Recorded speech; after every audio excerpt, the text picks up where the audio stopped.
Assalamualaikum warahmatullahi wabarakatuh.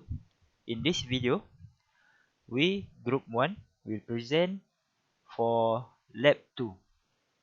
My name is Muhammad Ilyasaq bin HAZAMI and I am the testing leader. Assalamualaikum warahmatullahi wabarakatuh. My name is Muhammad Aziq bin SHAMRIS and I am the hardware designer for this group. Hello, my name is Muhammad Noor bin KAMIL and I am from group 1. I am the programmer leader for this group. Okay, so this is experiment 2. The objective of the experiment is, upon completing of this lab session, the student will be able to program STM microcontroller using assembly language. So now let's go to the procedure for the part 1. Okay, so now set connection of LED in the breadboard as shown in figure 2. Then write a program using STM microcontroller assembly language that will turn on LED D1, D2 and D3 only, and then turn off those LED.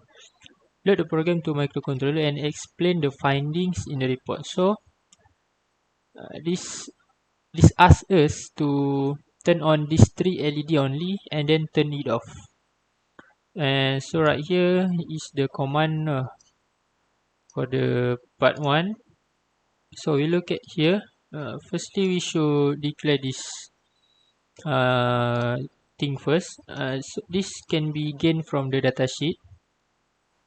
So this is, we look at this first line, LDR-R4 RCC. So this is the standard step to enable any port. And then LDR-R5, R4, so we store R5 into R4 and then ORR R5 #2. Okay, since I want to use port B, so I must enable port B. Then at the RCC, we look here, I want to use B, so I write 1 here and 0 at the other place. So it will change this 8-bit into 2 decimal number. So that's why here we write #2 and then just store R4 into R5. So which means here we have enable port B. Okay, right now look at the next line, LDR-R4 GPIOB. I use GPIOB underscore model for this part. So right here, what I want to do is to enable port B as output. Okay, so we look at the GPIOB model diagram. So first thing first, I store this address into R1 and R2. So where I get this address? So the experiment asks us to turn on D1, D2, D3. If we look at the connection, D1 is at PB4, D2 is at PB5 and D3 is at PB8. So here I will enable PB4, PB5, PB8 and PB9 as the output. However, the equation asks us to turn 3 LED only, but why I turn on pin 9? Because later we will use it at the second part. Okay, so where I get this number is from here, from this table. So 000F 0F00. So we get first address. And the second one is for the ORR. The first one is for the BIC.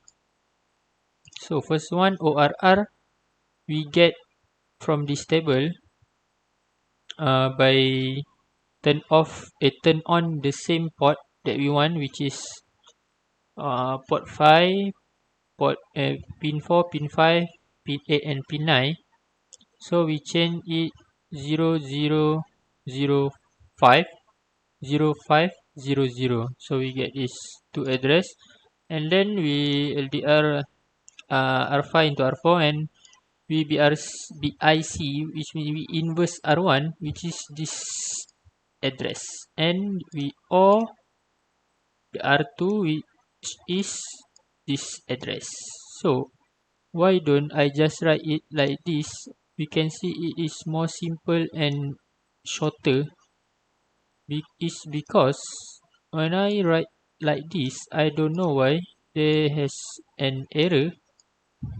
So I just fix it by store these two address into the another register. Okay, now finish for to enable part B as the output. So at the next line, what we want to do here is to turn the LED on. So right here we want to turn on the 3 LED. So first, so this is the line that will turn on those 3 LED. So here we can see LDRR5000 FECF. So where I get this address is from here. Since from this table, since I use GPIO ODR, it is active low. So the condition on, we should write 0 to turn it on. So since we want to turn the 3 LED on D1, D2, D3, which is at PB4, PB5, PB8, so we should put 0 or at 4, 5, and 8 only.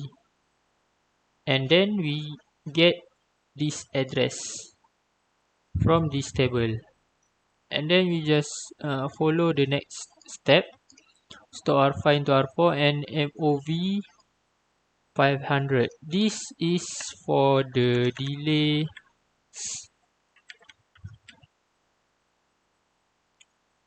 And then we move to the branch subroutine delay right here at the bottom. Okay, now we have turned on those LED. So the next step is to turn off the LED. So this part we will turn off the 3 LED. So since I use GPIO ODR, which means it is active low, so to turn it off, the condition must 1. So I get this address is from the table also. Since it wants us to turn off all of the LED, so all of the port we should write 1. So that's why from this table I get 0000 FFFF, and then we follow the next instruction, str R5 into R4, and then we write again this delay purposes, and then move to the delay subroutine, branch subroutine again. And then we see right here is branch loop. This means that this instruction will jump into this loop again right here and executed the same process, which means this is a forever loop. So that's it. The instruction to turn this 3 LED and then turn it off. So after doing this, we should upload this program into the microcontroller. Since I am not the testing leader, I cannot upload this instruction into the microcontroller. So I show how my testing leader upload the program into the microcontroller using KAMIL. So firstly, we build first to check error, and so there is no error, which means we can debug. Okay, right now we use ST-Link debugger to upload the command. So right now it is in the uploading process. So okay, it has been succeeded. So we can see right here the program managed to detect the microcontroller ARM core site SWDP ARM core. This is the device. It should be appear to prove that the program has been successfully uploaded into the microcontroller. Okay, after that we debug the program and just run all of the line.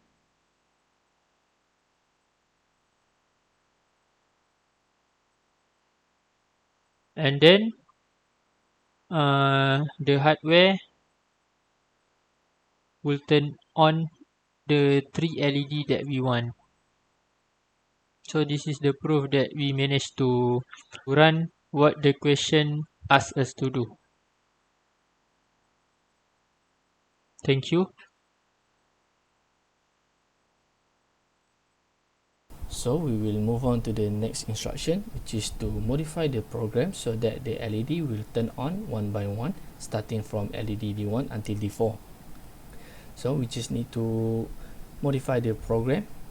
This is the previous program for this instruction 1 and 2. So I will modify this program at this part because we want to get the result to LED will be turned on one by one. So first I will modify this program here, this part.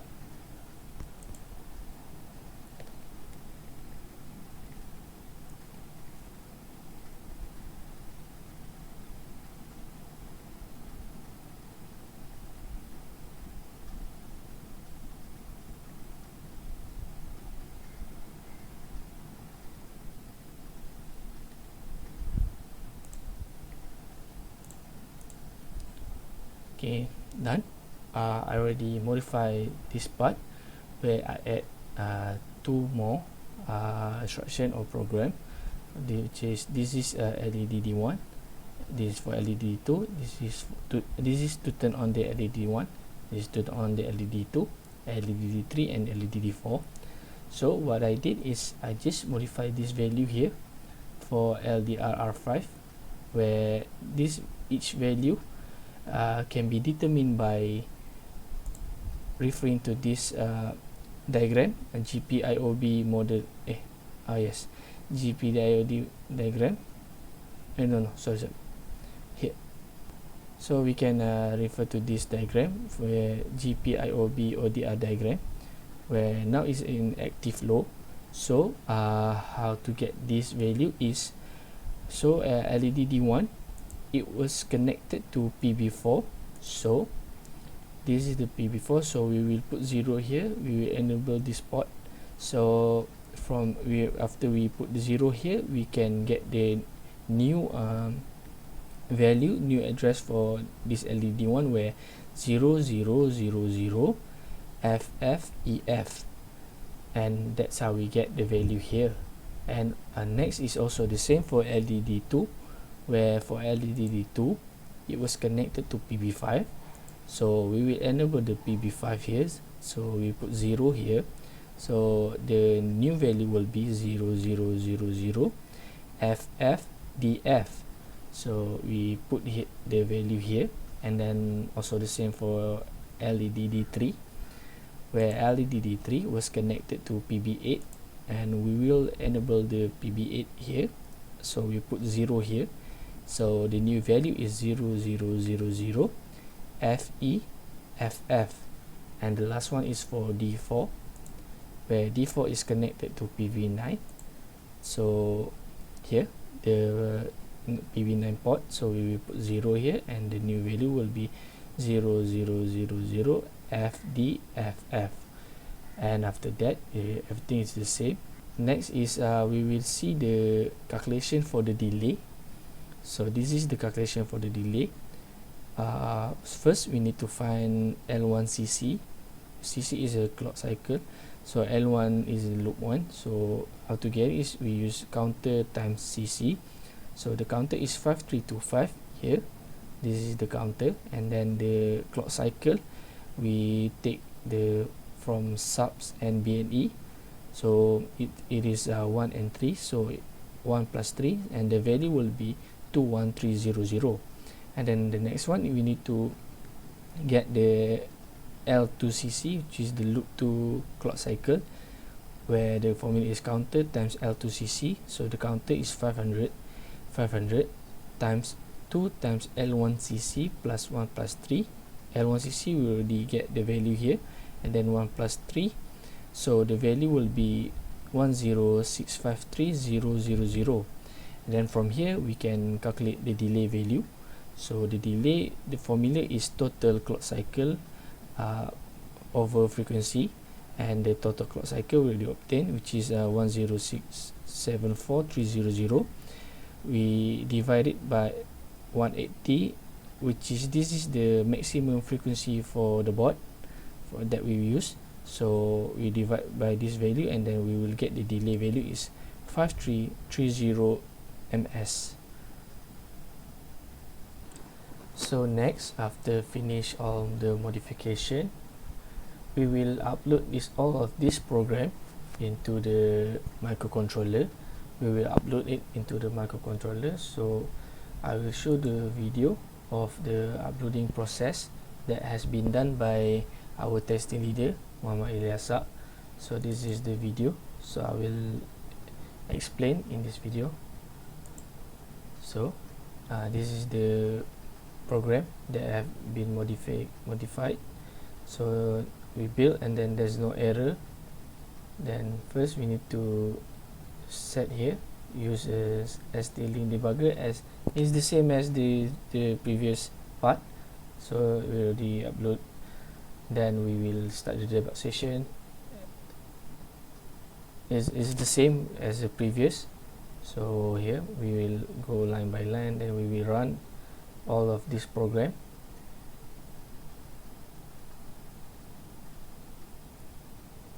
So we will see in the hardware. So see, this is the result, where the lights are turned on one by one.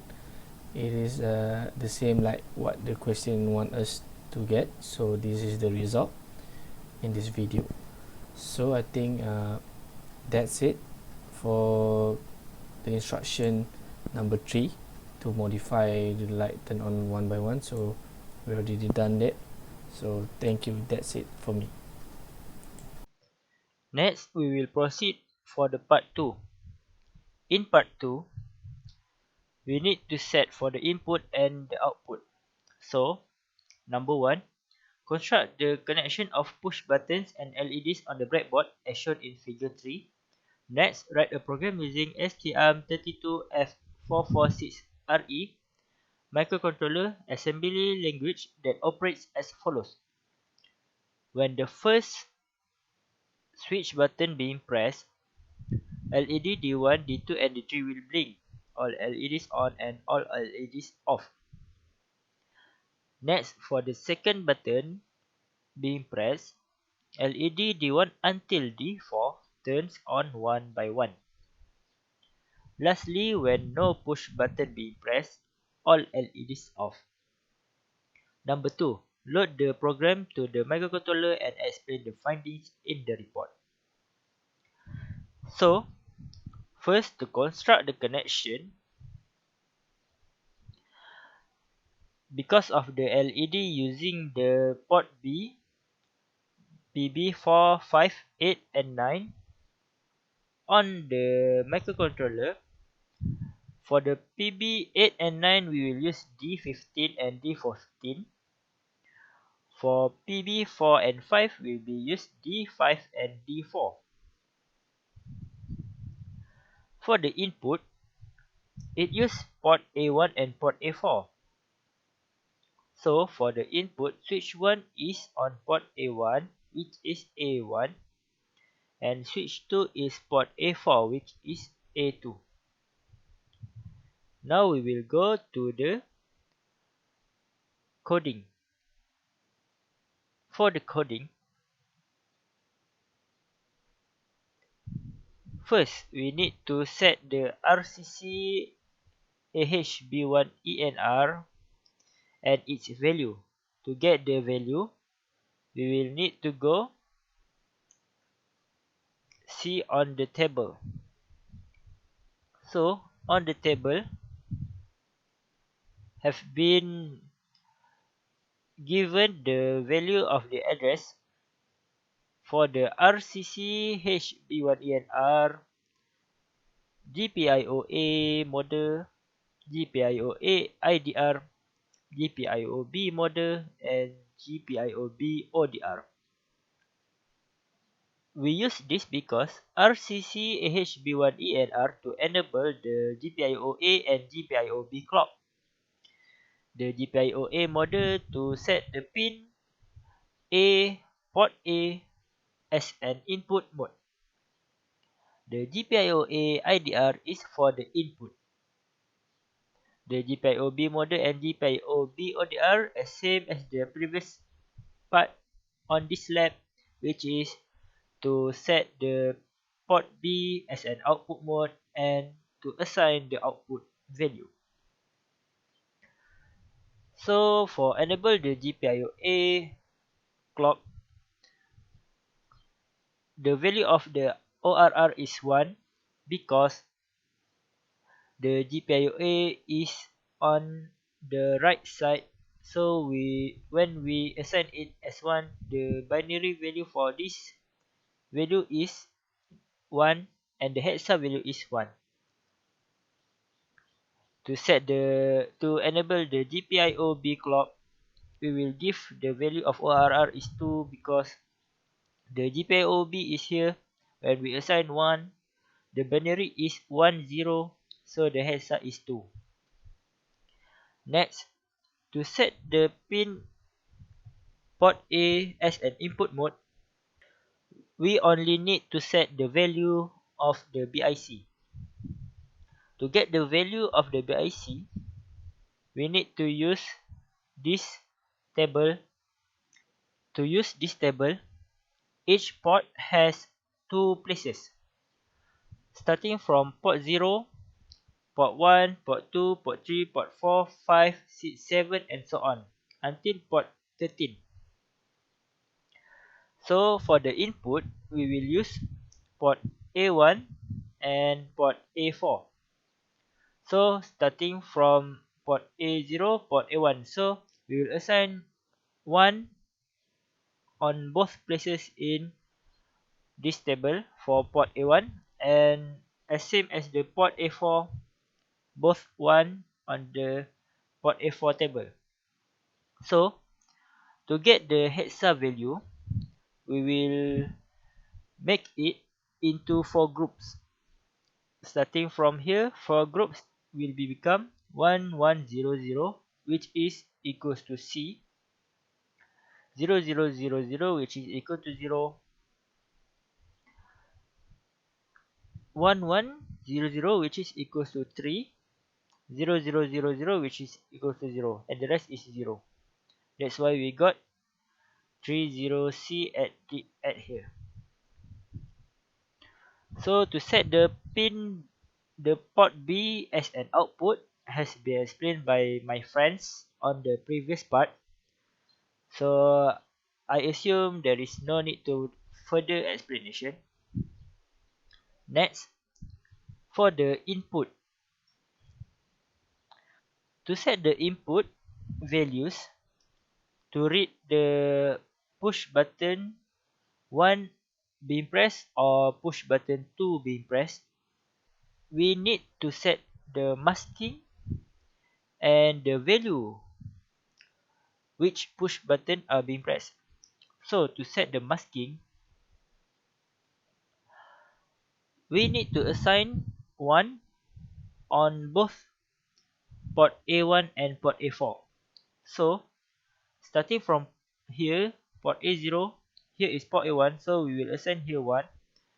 And then next, port A20, port A30, port A4 1. So and the rest is 0. Same as the previous, to convert this binary value into hexa, we will group it into 4. So this 0010 equals to 2, 00001, 0001 equals to 1, and the rest is 0. That's why we got the masking value is 1, 2. Next, we will assign if the first push button are being pushed. So, based on this diagram, this is an active low push button. So, we need to assign 0 to make it read the values. So, because of it is an active low, we will assign zeros. So, on port A1, we will give zeros because for the switch, put button 1 is connect to the port A1. So we will assign port A1 equals to zeros, and then port A4 will assign equals to 1. Hence, the value is 0000 equals to 0 and 0001 equals to 1. So for the first condition, if push button is being pushed, the first button being pushed, to read it is the value is equals to 1, 0. For the masking, we use the bitwise AND. It is between R register 0 and register 1, which is register 1 is the value of the masking and register 0 is the value in the memory address, which is as it the controller read from the push button in GPIO. So next, we will compare between R0 and R2 whether it is met the condition. When the first push button is pushed, we compare it. Is it the same as the condition for the first button is being pushed? And then if it is equal, we use the BEQ. If the comparison is equal, it is the same, then we will go to the LED BL, which is LED blink. We will jump into the LED BL. If it not equal, if the condition are not met, next it will read the push button for the second push button. For the second push button, the masking value is the same, but the value for the second push button is different. To know the value of the second push button, here is the second push button. We need to assign zeros on the port A4, and we need to assign 1 on the port A1. So here on port A1 we will assign 1, and then port A4 we will assign zeros. So we will get this binary. When we convert into the hexa, we will get 2. And then we will use the compare to compare whether the push button, the second push button are being pressed. If this second push button, the values are equals, we will jump to the LED sequence, which is we will perform the second condition, LED on 1 by 1, D1, D2, D3, and D4. If the condition are not met, then we will perform the else, which is the output for turn off all the LEDs. LED1, LED2, LED3, and LED4. And then we will use the STR to store these values to turn off the LED and send it to the memory so that all LEDs will be off. For the LED first condition. If the first push button are being pressed, we will jump to the LED blink. So this LED blink, the value of the LED blink is the same as the part 1, which is to turn on the D1, D2, D3, and then turn off the D1, D2, D3. So I think the explanation has been explained by my friends, and this is not need to be explained further because it is easy, it is active flow, and then we will only need to assign zeros on the port B that has D1, D2, and D3, which is port B4, 5, and 8. So that's why we will got FECF, because we have assigned zeros on those ports that need to be on. This is an active flow. So if you want to turn off, just assign all 1 on all port Bs. Next, if the second push button being pressed, we'll jump to the LED sequence, and the LED sequence also is the same as the previous part, which has been explained by my friends. So to turn on the first LED, we need to assign the PB4 as zeros. LED D2, we need to assign as PB5 as zeros. D3 assign as PB8 as zeros. And lastly, turn on D4, we need to assign PB9 as zeros. And lastly, for the delays, the total value of the delays is approximately to 559.30 milliseconds based on the calculation that we have made. For these codings, we have encountered 2 problems. For the first one is the programs cannot be run successfully because we have made a silly mistake by mistakenly written the value of zeros with 8, even though when we build there is no errors and no warnings, but when we run the debugs, the programs are not functional. Next time we need to be aware of these values and assign it exactly as in the table.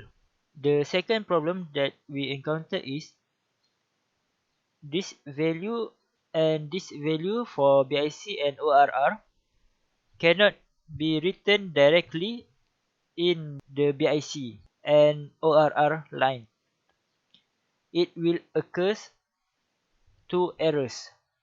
So for the solution, we assign it on a register that are not being used, and then we place the register on the BIC and ORR based on its own values.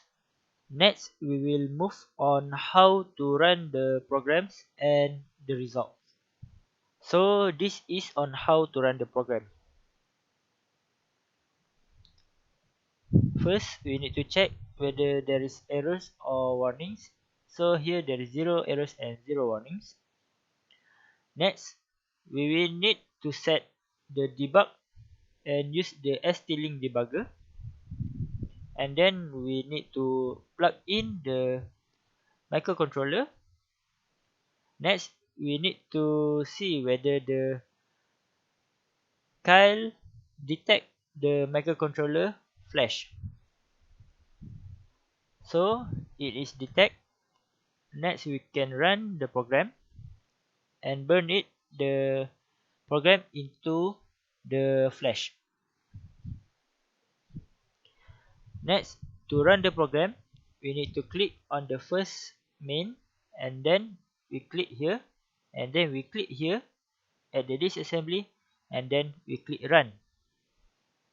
So this program will be run on the microcontroller.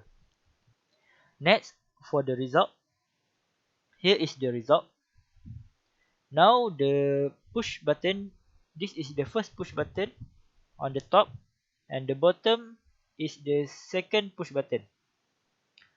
Now the LEDs are all turned off because there is no push button being pressed. When the first push button being pressed, the three LEDs will be blink. The green LEDs are slightly dim, that's why we cannot see its blink, but it is blink. Next, for the second push button being pressed, it will turn on one by one, starting from the one on the right, second, third, and fourth. So this is the result. So, as a conclusion, all of the objective has been successfully achieved. The input, which is push button, and the output, which is the LED, programming has been successfully wrote without error and managed to be uploaded on the STM microcontroller by using the assembly language. And for the first part, the LEDs are successfully worked as desired, which is to turn on the LED D1, D2, D3, then turn them off. Then the second part, the LEDs also successfully worked as desired, which is to turn on the LED one by one, starting from LED D1 until D4. Last but not least, the third part, which is on the left, is part 2. The LEDs are successfully works as desired, which are to blink the LED D1, D2, and D3 when the first push button being pressed. Then, to turn on one by one starting from LED 1 until LED D4 when the second push button being pressed. And lastly, all LED off when no push button being pressed. That's all from us. Thank you.